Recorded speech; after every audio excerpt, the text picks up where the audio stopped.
The Japanese have been described as the electronic tribe, a nation at the cutting edge of modern technology and yet deeply rooted in its tribal past.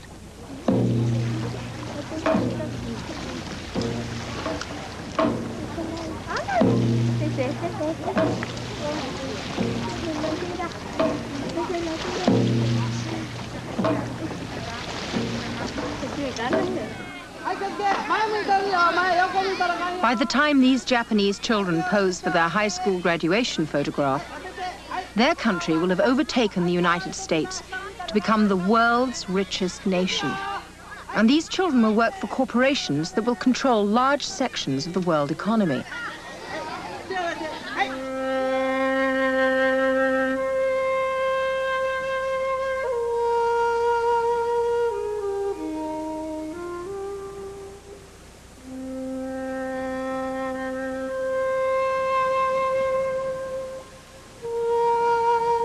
Yet 40 years ago, the idea that the Japanese could rival the West would have seemed absurd. Japan lay in ruins. Her cities were flattened, her economy finished, her government discredited, and her people starving. It was possible to travel for mile after mile and never see a single undamaged building. The Japanese people were numbed by the catastrophe that had overwhelmed them. It was a defeat so total and comprehensive as to be almost without parallel in human history. It was as though not just the cities, but the hearts of the people had been burnt out.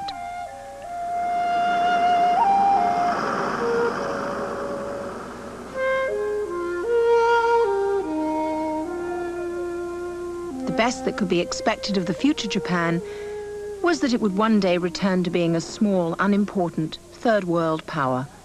The Americans who helped rebuild Japan would never have believed their efforts would be used to create an economy that would rival and overtake their own.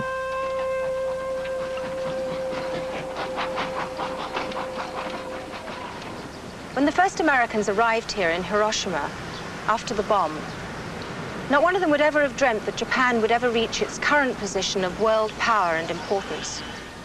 This is a country of no natural resources, no oil, little coal, and few minerals. Its only resources are the talents of its people. To most Americans, indeed most Westerners, Japan is a closed book. So what is it about Japan and the Japanese that makes them so special? What makes the Japanese tick?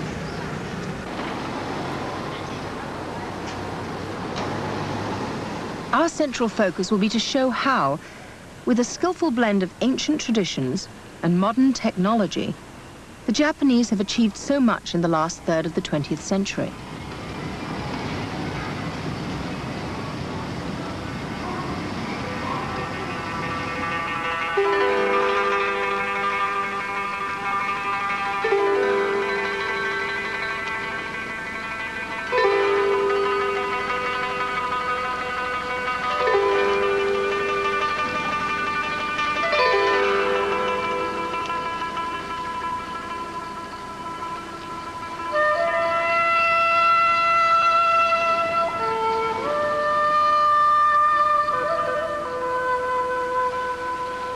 It's to the sea the Japanese owe their privacy. Here the landscape has shaped the character of the people. With the sea a barrier preventing invasion, Japan has been allowed to develop in relative isolation.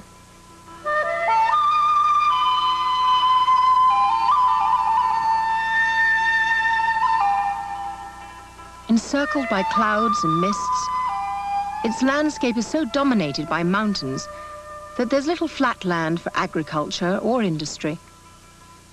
Relentlessly rocked by earthquakes, this is a land in which man has never had an easy time of it. It's a land made up of dozens of islands.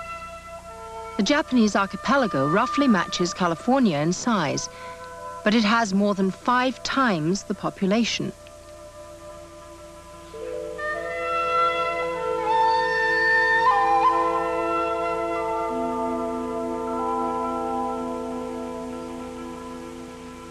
crammed into Japan's overcrowded land, are 1/10 of the world's active volcanoes.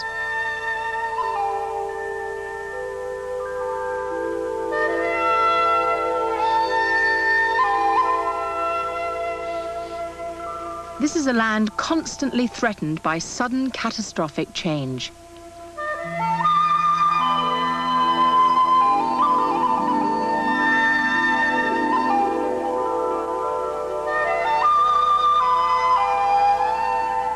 This island of Sakurajima in the south of Japan was once so rich and fertile that it was called the Golden Island. 50 years ago, the volcano at its heart started spewing out ash and covering the rice fields and orange groves with volcanic debris. Overnight, the villages and farms disappeared.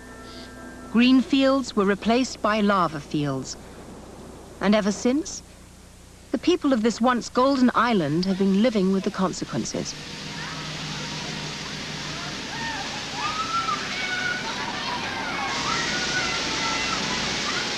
Streets constantly clogged with ash.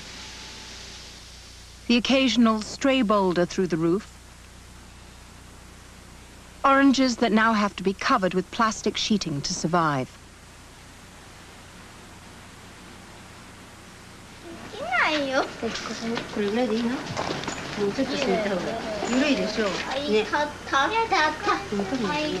And every day at the end of school, the teacher ensures that the children have their crash helmets properly adjusted to protect them from showers of burning volcanic pebbles on their way home.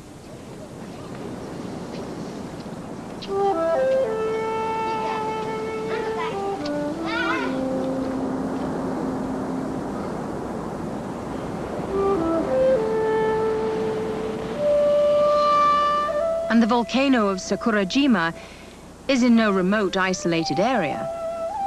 It spews its ash over Kagoshima, one of southern Japan's larger cities.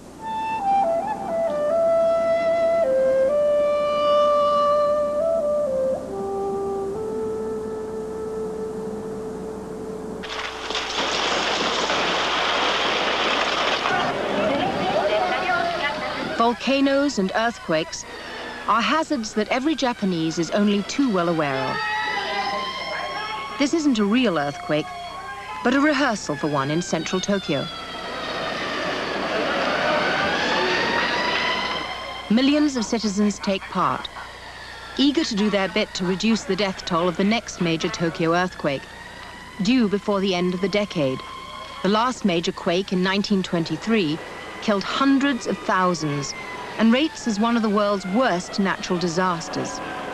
The Japanese hope that drills like this will reduce the toll when the next quake inevitably comes.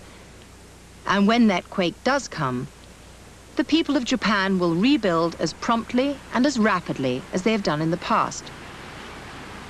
One advantage of living with earthquakes is that it does prepare you as a nation to deal with rapid change. And living with earthquakes shaped the tradition of Japanese homes.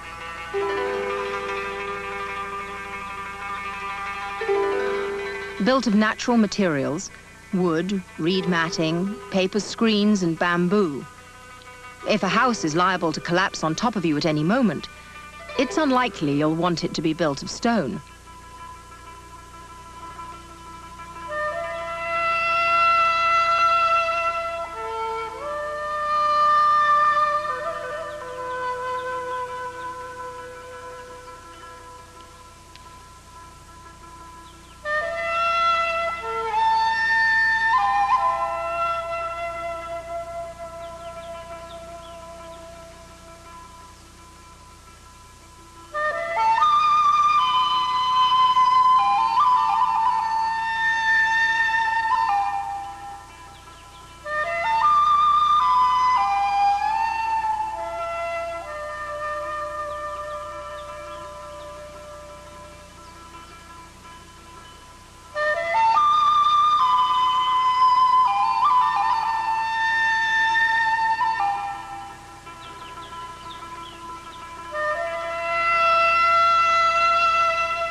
from the hills of southern Japan, a Buddhist monk greets the dawn.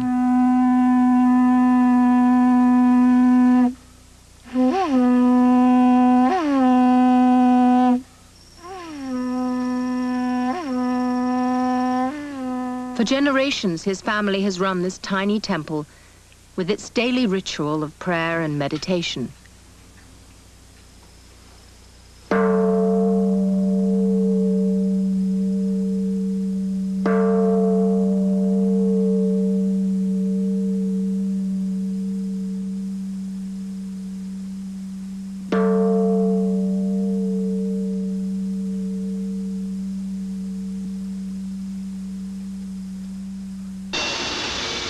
But only a few miles away, factories full of robots are helping to shape the Japanese economic miracle.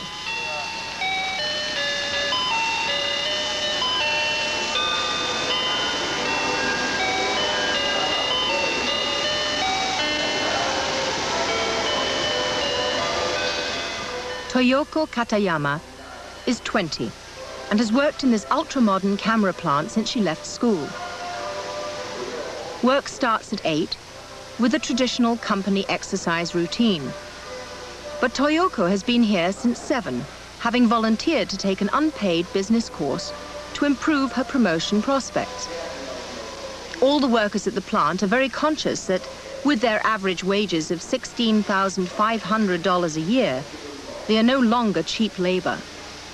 And it's only through hard work and diligence that the company can be prevented from building its next plant overseas.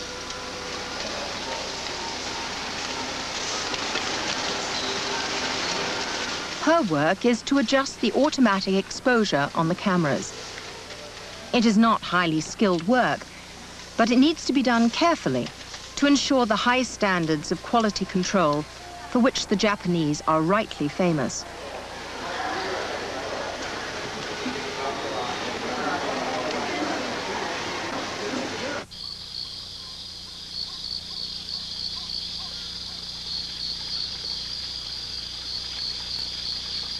Toyoko's father is the 14th generation to farm the terraced rice fields of southern Japan.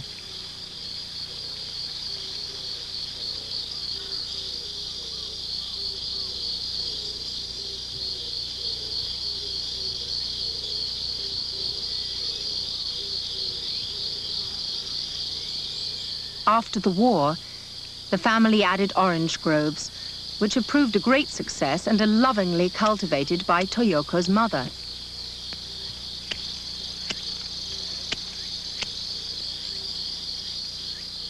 For generations, they've lived here, in the family farmhouse, and as is universal in the Japanese countryside, parents, grandparents, and children all live under the same roof.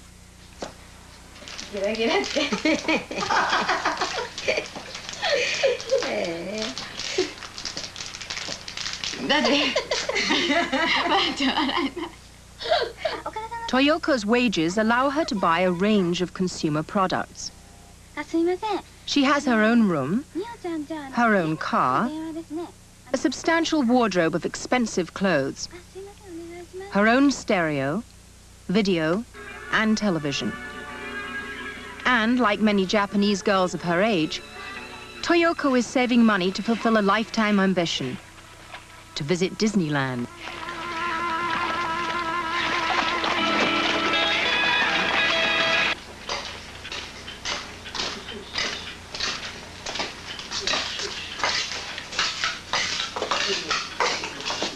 But though her life is influenced by Paris fashions, British pop music, and American fast food, it is rooted in a unique and ancient culture.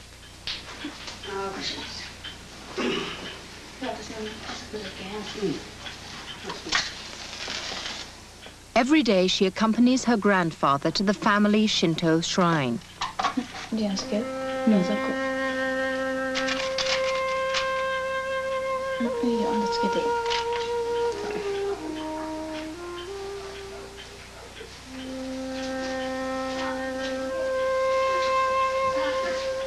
Here, beneath a 50-year-old photograph of the emperor and his family, they pray for a successful harvest and for Toyoko's brother to pass his college entrance exams.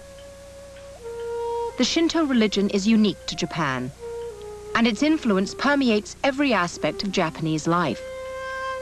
It's hard to imagine Japan without Shinto, or Shinto anywhere else but in Japan.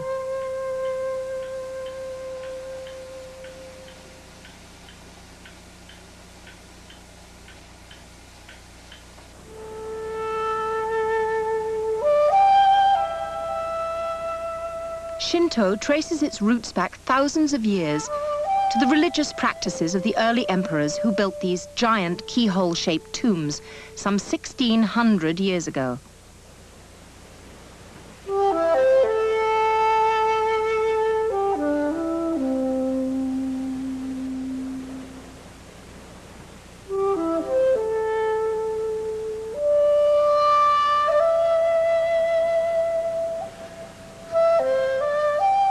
Years later, the Miyajima Shrine was founded, known worldwide today for its ceremonial arch, or torii, built in the sea in front of the shrine.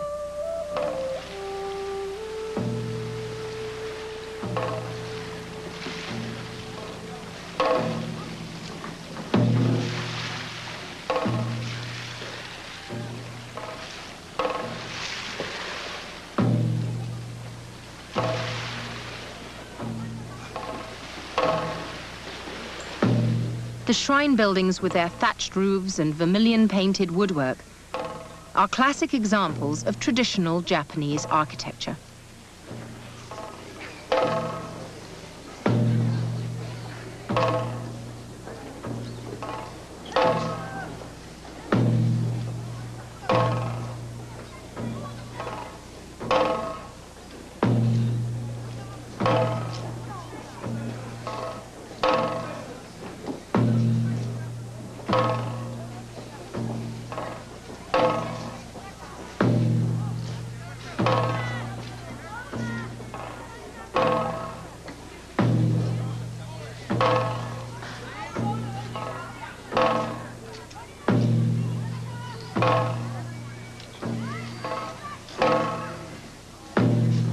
On certain days, sacred dances of great antiquity are performed here, accompanied by equally ancient music.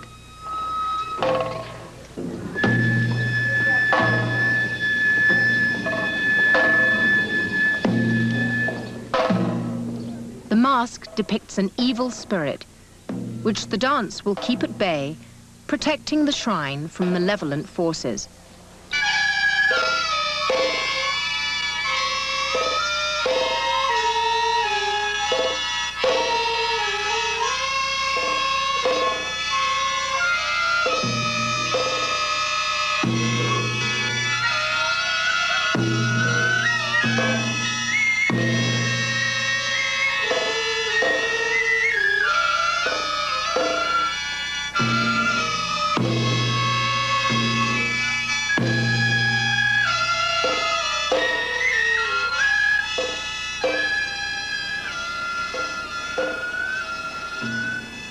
The Shinto religion is quite difficult for Westerners to understand because it's quite different from our idea of what religion should be. There's no book, no thou shalt nots, no regular services, and they can't even bury their dead. That is because it's an accumulation of customs and folklore, rather more than an organized religion as we know it. What it does do is encompass a whole range of beliefs from simple superstition to quite complex ideas about nature. Miniature Shinto shrines guard almost all homes and public places. This one is in the gym of Tokyo's Central Police Station.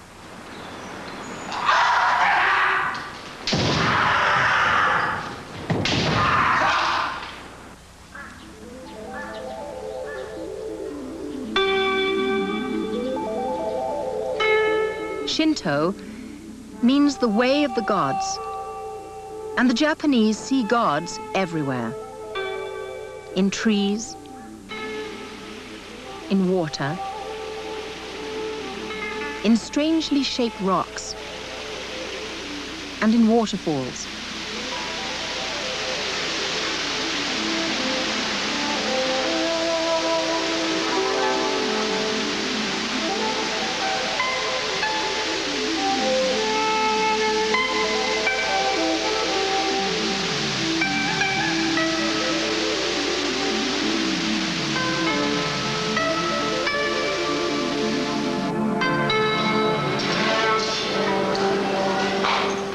only 4% of Japanese profess to be active believers, Shinto's rites and rituals permeate every aspect of life. Even Catholic parents bring their children to the 7-5-3 ceremony, where girls of 7 and 3 and boys of 5 are ritually blessed.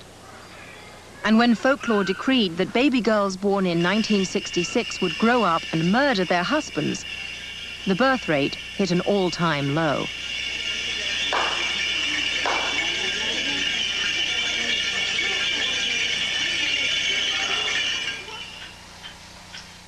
But like all Japanese, Toyoko doesn't feel tied to only one religion.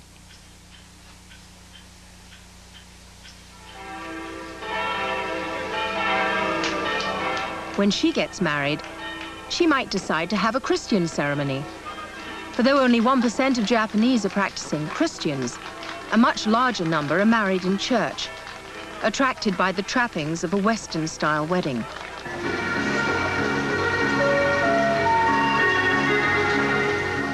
And if Toyoko goes shopping in December, she would find reminders of the approach of Christmas everywhere.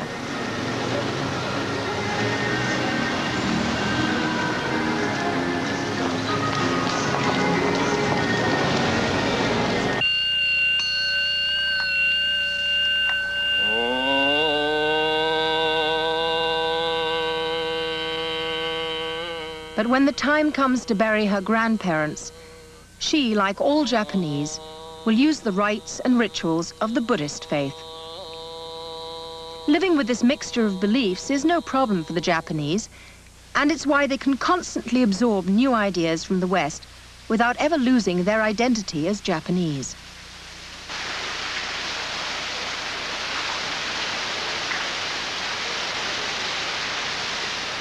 One activity they pursue with almost religious intensity is this. Few people have delighted in bathing as much as the Japanese.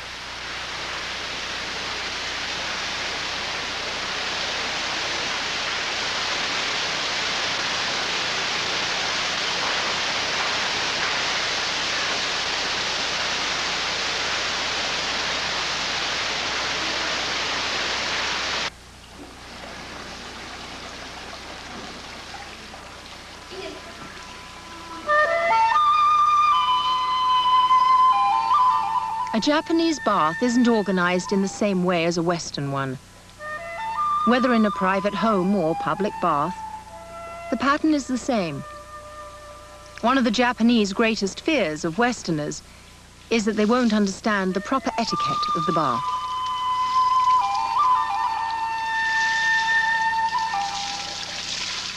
First, the bathers thoroughly soak themselves outside the bath. Public bathhouses in Japan have played a role as community gathering places for hundreds of years, comparable to the pubs or coffee houses of Europe. Centers where neighbors could meet regularly to share news and gossip. And until recently, both sexes shared the same bath. Bathing with others, rather than in solitude, reinforces the most cohesive element in Japanese society, the sense of community. Washing always takes place outside the actual bath, and getting soap in the bath water is the worst mistake a Westerner can make.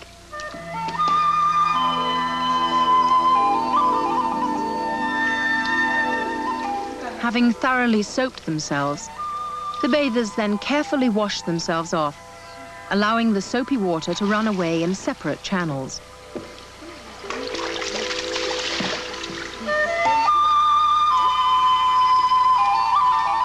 Then, and only then, the bather can enter the water to sit and chat for hours. Lulled by the heat, all tension and pain gone, replaced by blithe euphoria.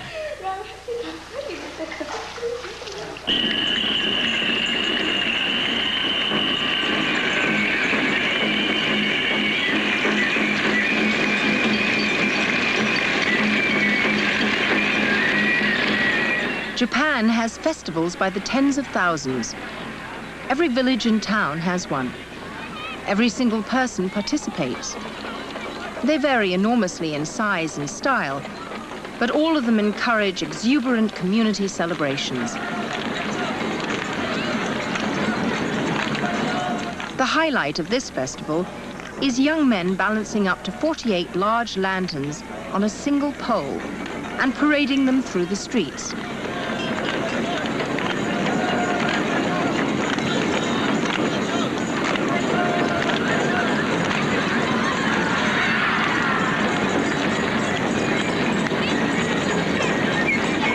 It's the Lantern Festival at KYOTO, held every summer to drive away the demon of drowsiness that in the sticky heat of a Japanese August afflicts people at work.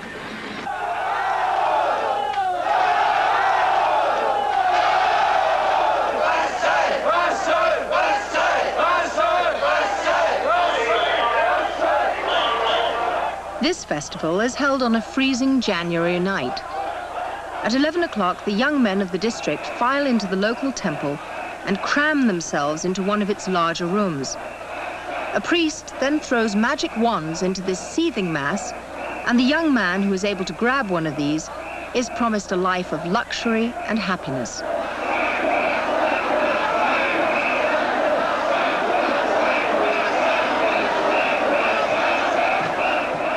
This is in fact a Buddhist festival. But in Japan, the distinctions between Shinto and Buddhism have always been blurred.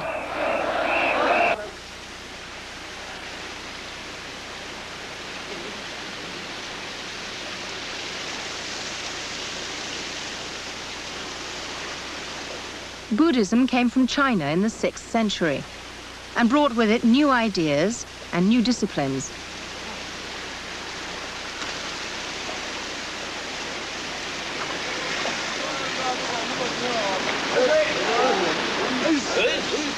Here, priests seek enlightenment by mortifying the flesh and chanting praise to the divine Buddha.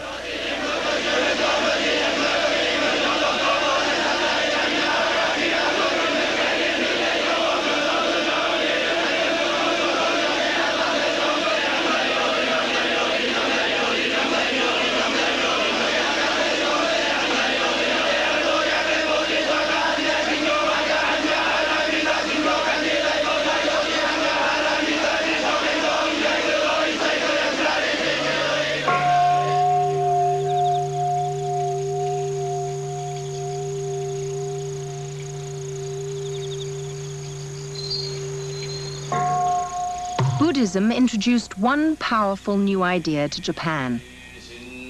In this small mountain temple, as the priests chant an evening sutra, they're surrounded by gleaming golden tablets.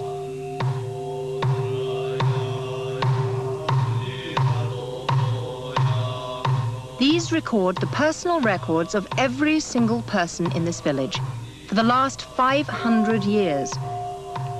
For Buddhism is deeply concerned with the afterlife and the salvation of souls, and so all funerals in Japan are carried out in Buddhist ceremonies.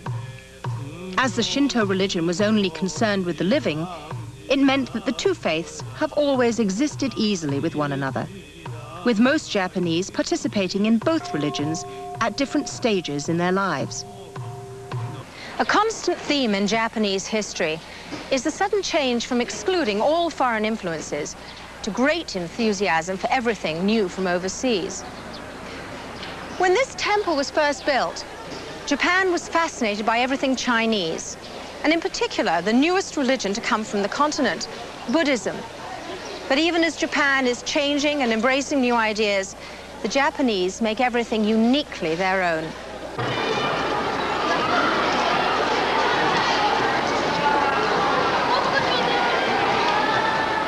This is one of my favorite places in Japan, the Todaiji in Nara. Originally built in the 8th century, it's been destroyed by fire twice and rebuilt. Though now only 2/3 of its original size, it's still the largest wooden building in the world.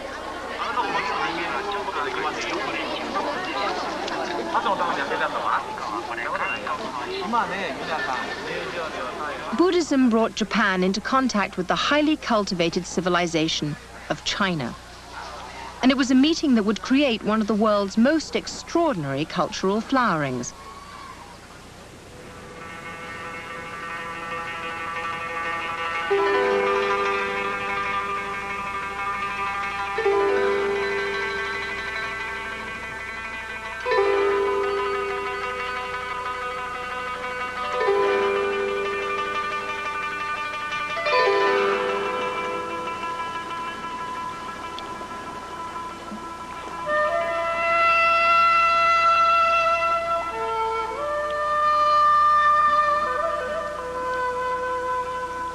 The Byodo Inn outside Kyoto is a uniquely preserved nobleman's villa of the 10th century. It was built to represent the land of perfect bliss, the Buddhist's paradise.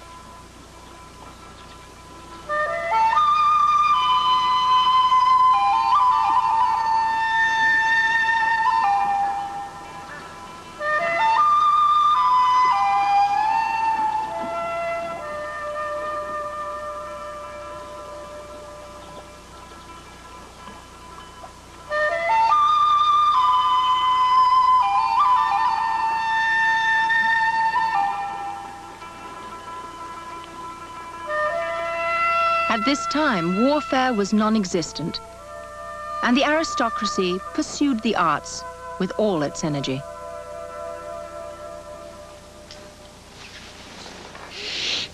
On wet afternoons, the courtiers would gather to play this, their favorite game.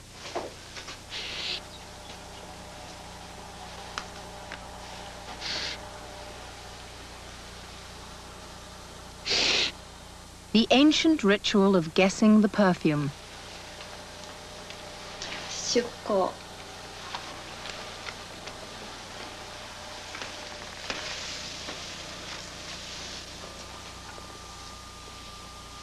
The game starts with paper and pens being passed to all the participants.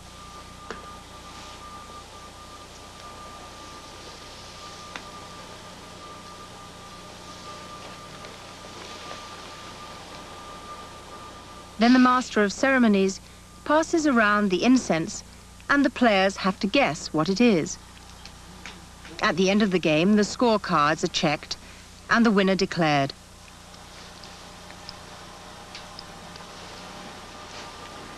This courtly life of 1,000 years ago is far removed from our factory worker. But when she laughs, she immediately covers her mouth, a memory of the manners of long ago.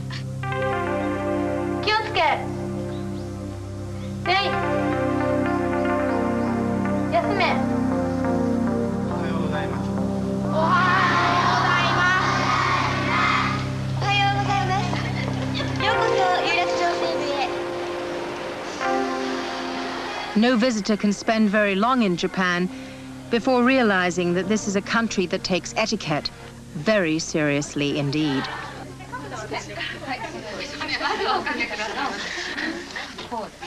So seriously that it's fairly common for companies to send their employees on courses like this one to learn the finer points.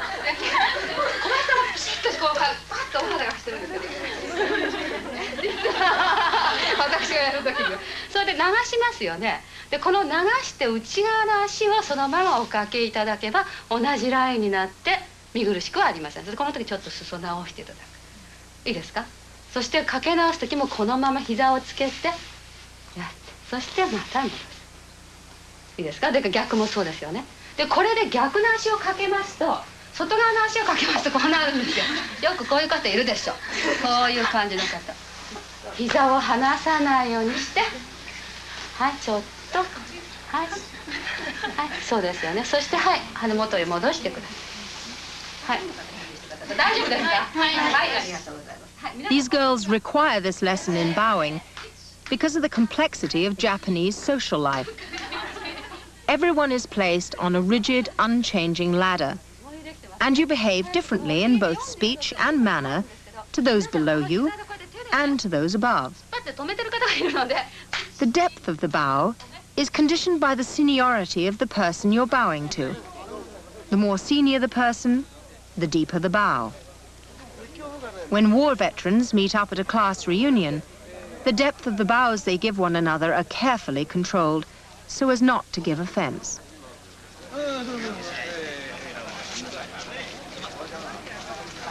The more junior of the two bows first, and then bows again, checking by a quick glance that his bow is the lower of the two.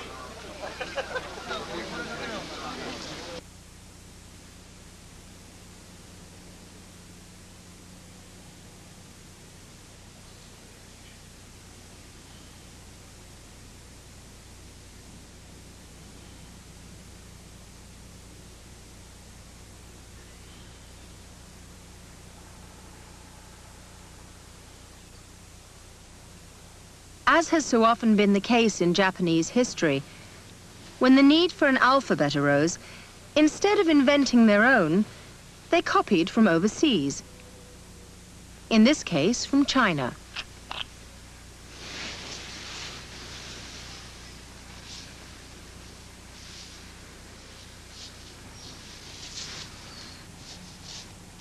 But by importing this graceful, flowing style of writing from another country, the Japanese have given themselves a major headache.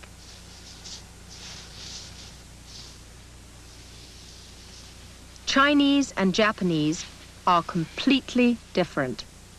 And roughly speaking, the blending of them that has occurred in Japan is comparable to attempting to write English in Arabic script.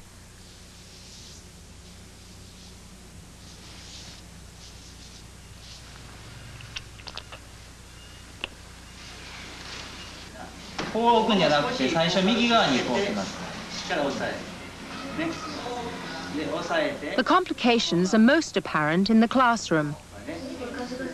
To be able to read even something as basic as a simple newspaper, each child has to memorize and then learn how to write some 1,850 characters.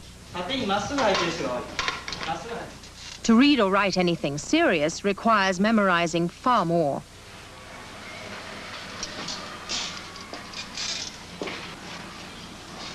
To achieve this, large parts of each school day are taken up with lessons crucial to literacy.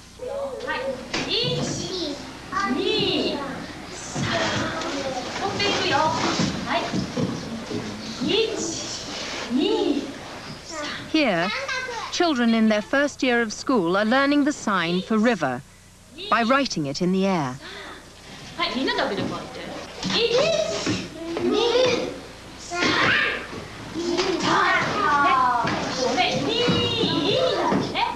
It is to the great credit of the Japanese educational system that, faced with this incredibly difficult system of reading and writing, it still achieves a higher literacy rate than in the West.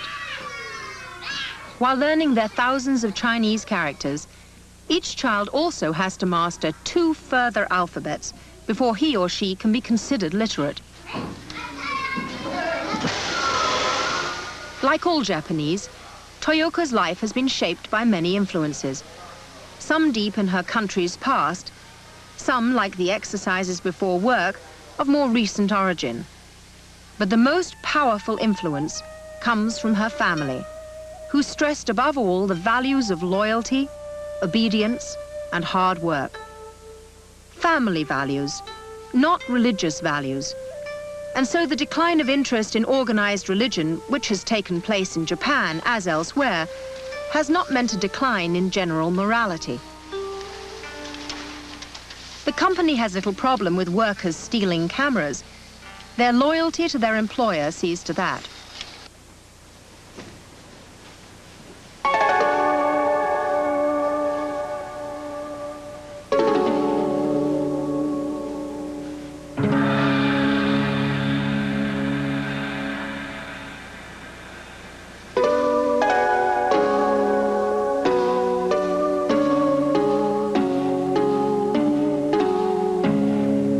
For the last 2,000 years, the culture of Japan has been shaped both by the nearness to China and its separation from the mainland by a hostile sea.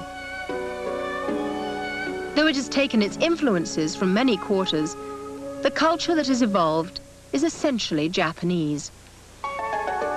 Just like the kimono, originally introduced from China, but altered out of all recognition by the changes the Japanese have made to it through time.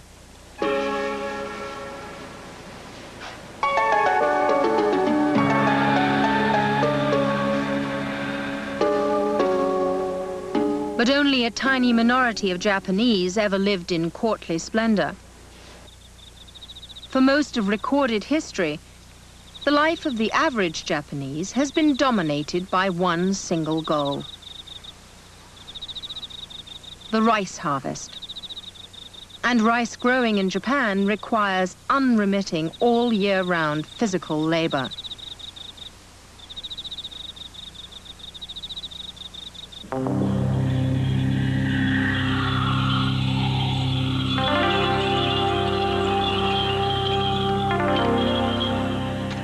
In winter, new soil needs to be dug up and transported back to enrich the depleted paddy fields.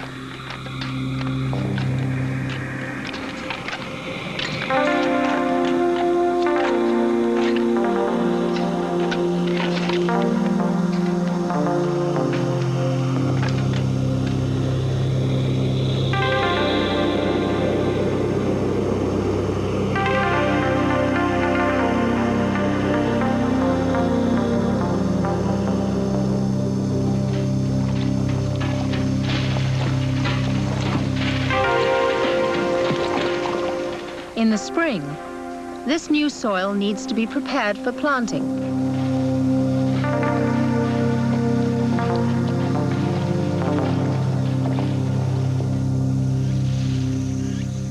Then the seeds are scattered in the mud and allowed to germinate.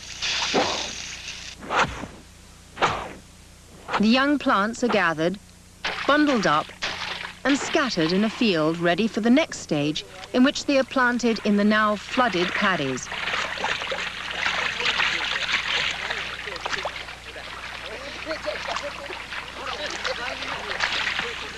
It's back-breaking work, done exclusively by women.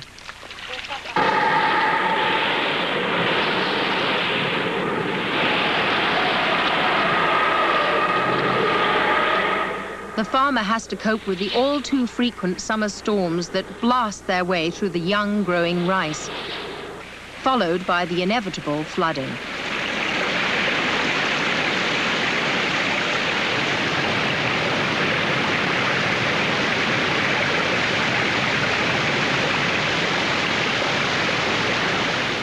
Growing rice in Japan has never been easy. But it's this grinding hard work to grow the bedrock of the Japanese diet that has shaped the national character.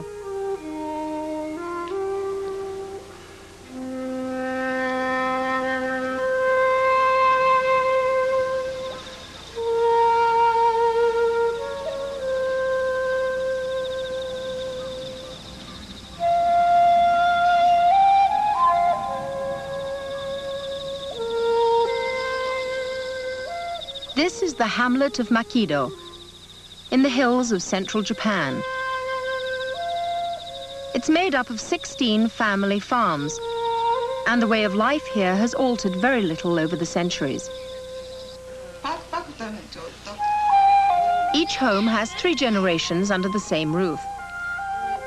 The oldest son automatically follows in his father's footsteps and takes over the farm.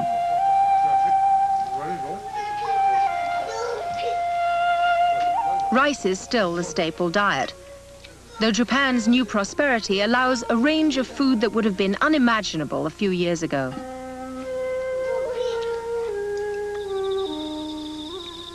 The community farms 20 acres of rice, each family owning a couple of fields.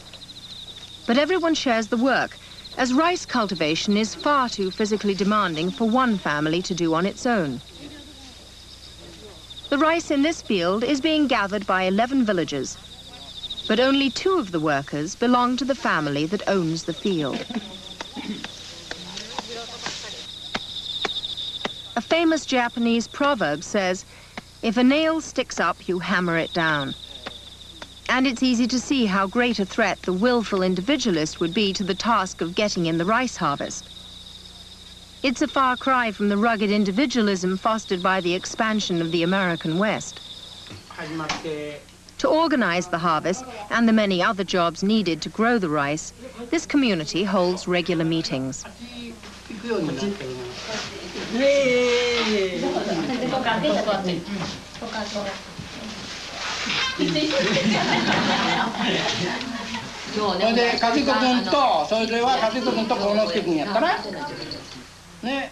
Both sexes are present, and both sexes are expected to express themselves. The docile, acquiescent female of Western mythology has never existed in the Japanese countryside. At the start, the talk is relaxed, a kind of warm-up for the meeting proper. And it's crucial that the meeting should reach a unanimous conclusion. The principle is, after all, we're all in the same boat and we should live peacefully without leaving anyone behind. It doesn't matter how much time and trouble is required to reach unanimity. What matters is that all should play their part in reaching a final consensus. Today, the group is discussing a plan to clean the village's irrigation canals. This network of tiny canals starts high in the mountains and channels the water needed by the growing rice down into the village.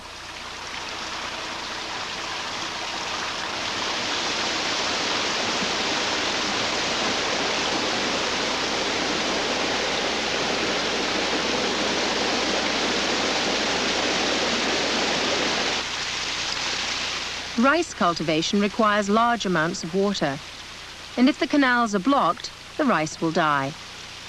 But the canals are far too extensive for a single family to clean out, so it's a job done by the community as a whole.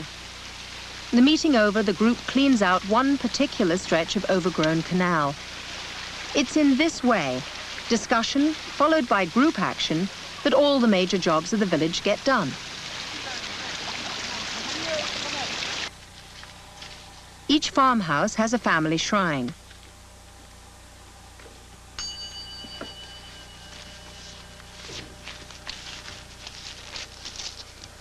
Here, at the Yasue farm, are kept the family's most precious documents.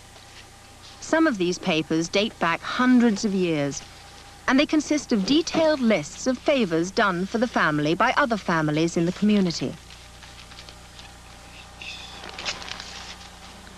This document lists all who helped to build this family farmhouse 71 years ago.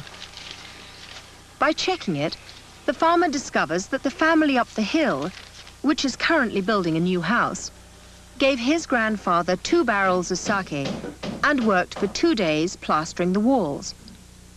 By checking this ancient tally of favors received, Mr. Yasue decides that he will forego the sake, but work 3 days on the new house, and so settled the debt passed on to him by his grandfather.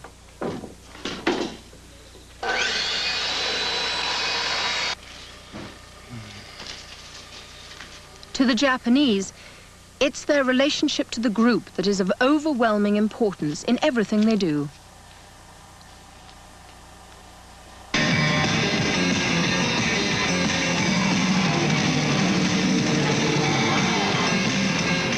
So powerful is the group impulse in Japan that even acts of teenage rebellion find expression in group behavior.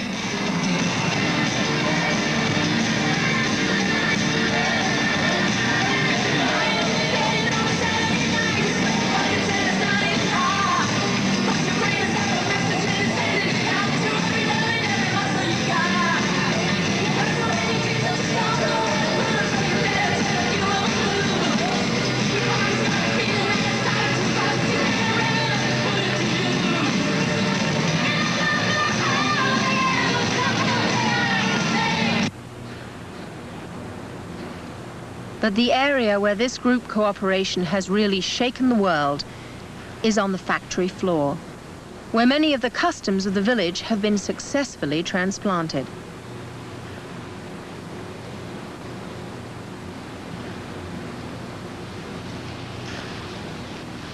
Mr. Toyama is a middle manager in one of Honda's car plants just outside Tokyo. His working day starts by reading the reports from the night shift of any quality control problems. そういう意味でホワイトボードのいろいろと改善された項目が明日から入りますので、前回ちょっと取り付けが Then he meets with his assistants of the quality control group. The meeting has many values in common with the meetings in the villages, and the loyalty of these workers to Honda, with whom they expect to stay forever, is similar to the loyalty of a rice farmer to his village. As the workers prepare to start their working day, they chant the company's slogan of the week: greater productivity through group endeavor.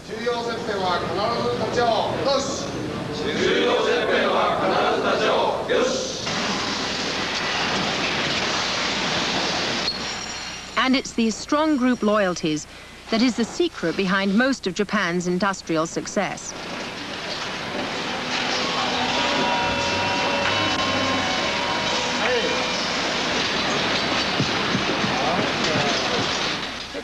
Mr. Toyama spends much of his working day on the factory floor.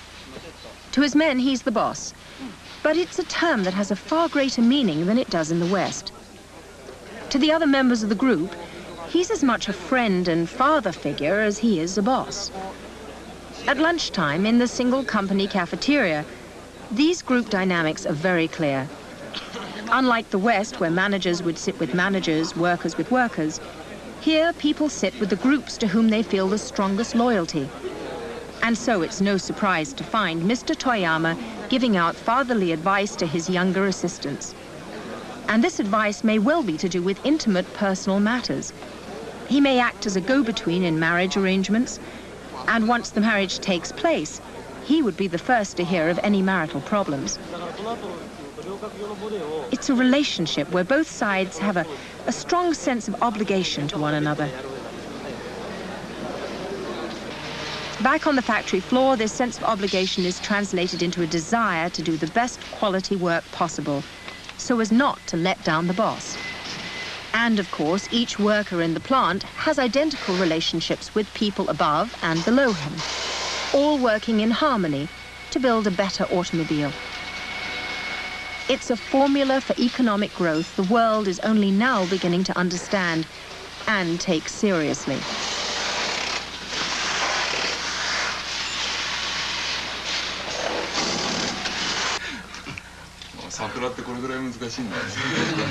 And after work here in Mr. Toyama's home, the work still continues, socializing with members of the quality control group, ensuring harmony and economic growth on tomorrow's factory floor.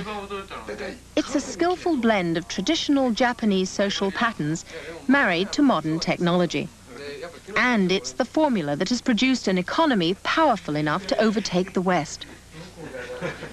What I find so fascinating about this culture is that Japan seems able to preserve the best of its past and at the same time adapt very rapidly to new ideas. In this century, the real question is, have the Japanese managed to succeed economically by becoming Western and giving up their traditional ways?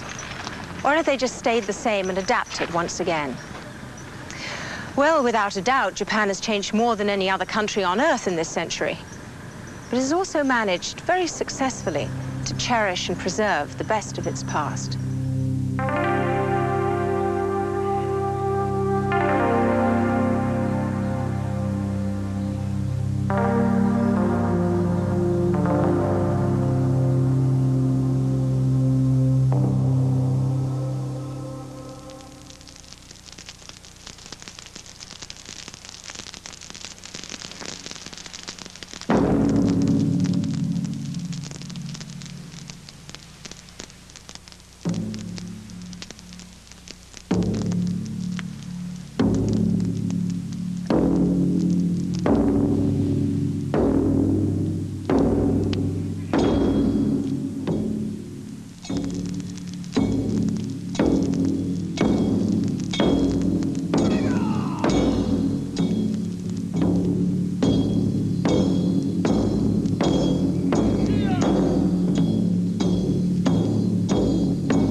Next week, Japan traces the history of the martial arts traditions of the samurai and the ninja. Be with us next Monday evening at 9 for The Sword and the Chrysanthemum. And stay with 11 now as we begin an encore performance of The Jewel in the Crown.